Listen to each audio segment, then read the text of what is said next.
اعوذ باللہ من الشیطان الرجیم بسم اللہ الرحمن الرحیم وصلی اللہ علی محمد وآل بیتہ الطیبین الطاہرین المعصومین اللہم صلی علی محمد وآل محمد۔ ہماری بحث اور ڈیبیٹ جو چل رہی ہے وہ وضو کے صحیح ہونے کی شرائط میں چل رہی ہے۔ ہم 7 شرائط آپ کے سامنے بیان کر چکے ہیں۔ آج جو ہماری بات ہے وہ 8ویں شرط میں ہے۔ وضو کے صحیح ہونے میں جو 8ویں شرط ہے وہ ہے موالات۔ موالات کے کیا میننگ ہیں؟ یعنی وضو کے صحیح ہونے کے لیے ضروری ہے کہ آپ وضو کے اعضاء کو پے در پے دھویا جائے۔ اگر آپ وضو کے اعضاء کے دھونے کے درمیان اتنا زیادہ وقفہ دیتے ہیں کہ عرف عام میں یہ کہا جائے کہ یہ شخص وضو نہیں کر رہا، تو اس صورت میں آپ کا وضو باطل ہوگا۔ فار ایگزامپل، اگر آپ نے چہرہ دھونے کے بعد اور دایاں ہاتھ دھونے کے بعد کسی اور کام میں مشغول ہو جاتے ہیں اور وضو میں وقفہ آ جاتا ہے اعضاء کے درمیان، اور عامت الناس اور لوگ اور عرف عام یہ کہنا لگتے ہیں کہ یہ وضو نہیں کر رہا، یہ تو کسی اور کام میں مشغول ہے، یہ تو ایسے کھڑا ہے، تو اس صورت میں آپ کا وضو باطل ہوگا۔ لیکن اگر کچھ ناگزیر حالات پیش آ جائیں وضو کے درمیان، تو پھر موالات کا کیا معیار ہوگا؟ فرض کریں آپ وضو کر رہے تھے، کوئی غیر متوقع حالات پیش آ گئے ہیں۔ مثلا آپ وضو کر رہے تھے، پانی ختم ہو گیا ہے درمیان میں، اچانک کوئی ضروری کام درپیش آ گیا ہے، یا آپ بھول گئے، تو ایسی صورت میں پھر موالات کے کیا میننگ ہوں گے؟ تو ایسی صورت میں موالات کے میننگ یہ ہیں کہ اگر گزشتہ اعضاء کے جن کو آپ دھو چکے ہیں، اگر وہ خشک نہیں ہوئے تمام اعضاء، اور پھر آپ کنٹینیو کر دیتے ہیں اس سے پہلے اگلے عضو کو، تو اس صورت میں آپ کی موالات برقرار ہیں اور آپ کا وضو صحیح ہوگا۔ لیکن اگر اعضاء سابقہ گزشتہ اعضاء خشک ہو چکے ہیں تمام کے تمام، اتنا زیادہ درمیان میں وقفہ آ گیا ہے، اگرچہ غیر متوقع حالات کی وجہ سے آیا ہے، تو اس صورت میں آپ کا وضو باطل ہوگا۔ لہذا خلاصہ یہ ہوا کہ وضو میں موالات کے 2 ڈیفینیشنیں ہوں گی۔ اگر عام نارمل حالات ہوئے اور نارمل حالات میں آپ وقفہ دیتے ہیں، کوئی غیر متوقع حالات نہیں تھے، آپ نے جان بوجھ کر وقفہ دیا ہے، تو اس صورت میں موالات عرفی مراد ہو گیا۔ یعنی اگر عرف عام یہ کہے کہ یہ وضو نہیں کر رہا، کوئی اور کام انجام دے رہا ہے، تو اس صورت میں وضو باطل ہوگا۔ اور اگر کوئی ناگزیر حالات، غیر متوقع حالت پیش آ جاتی ہے، تو اس میں موالات کے میننگ اور ہوں گے، اور وہ یہ ہیں کہ اگر گزشتہ تمام اعضاء جن کو آپ دھو چکے ہیں، اگر وہ خشک ہو چکے ہیں تو آپ کا وضو باطل ہوگا، اور اگر وہ خشک نہیں ہوئے تو آپ کا وضو صحیح ہوگا۔ یہ ہے موالات کے میننگ، اور موالات شرط ہے وضو کے صحیح ہونے میں۔ اس کے بعد جو ہے وہ نامی شرط یہ ہے کہ وضو کے اعمال کو، افعال کو ترتیب کے ساتھ انجام دیا جائے، یعنی ترتیب کا لحاظ کیا جائے۔ اور اگر آپ ترتیب کا لحاظ نہیں کریں گے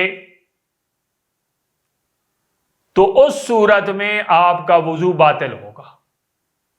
وضو کی جو شرعی ترتیب ہے وہ پہلے بھی ہم بیان کر چکے ہیں، میں پھر دوہرا دیتا ہوں آپ کے سامنے کہ سب سے پہلے آپ چہرہ دھوئیں گے، پھر دایاں ہاتھ دھوئیں گے، پھر بایاں بازو دھوئیں گے، پھر سر کا مسح کریں گے، اور آخر میں پاؤں کا مسح کریں گے۔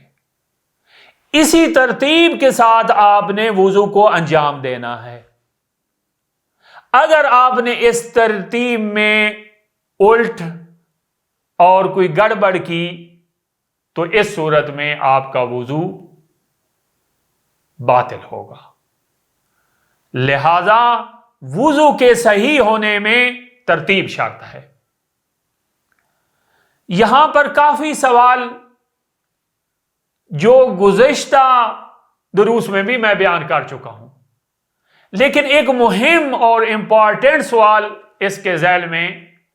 اس شرط کے ذیل میں، ترتیب کی جو شرط ہے اس کے ذیل میں بیان کرنا چاہتا ہوں۔ وہ یہ ہے کہ اگر کوئی شخص وضو یا غسل میں غلطی کرتا رہا ہے، مثلا بایاں ہاتھ وضو میں دائیں ہاتھ سے پہلے دھوتا رہا ہے، یا اسی طرح غسل جنابت ہے، اس میں بھی ترتیب شرط ہے کہ پہلے آپ سر اور گردن دھوئیں گے، پھر آپ باقی بدن دھوئیں گے۔ وہاں پر بھی ترتیب برعکس کرتا رہا ہے، پہلے باقی بدن دھوتا رہا ہے اور بعد میں سر اور گردن دھوتا رہا ہے۔ تو اس صورت میں اس کے نماز، اس کی نمازیں، اس کے روزے، اس کے حج کا کیا حکم ہے؟ تو یہاں پر دیکھیں، اس کا جواب یہ ہے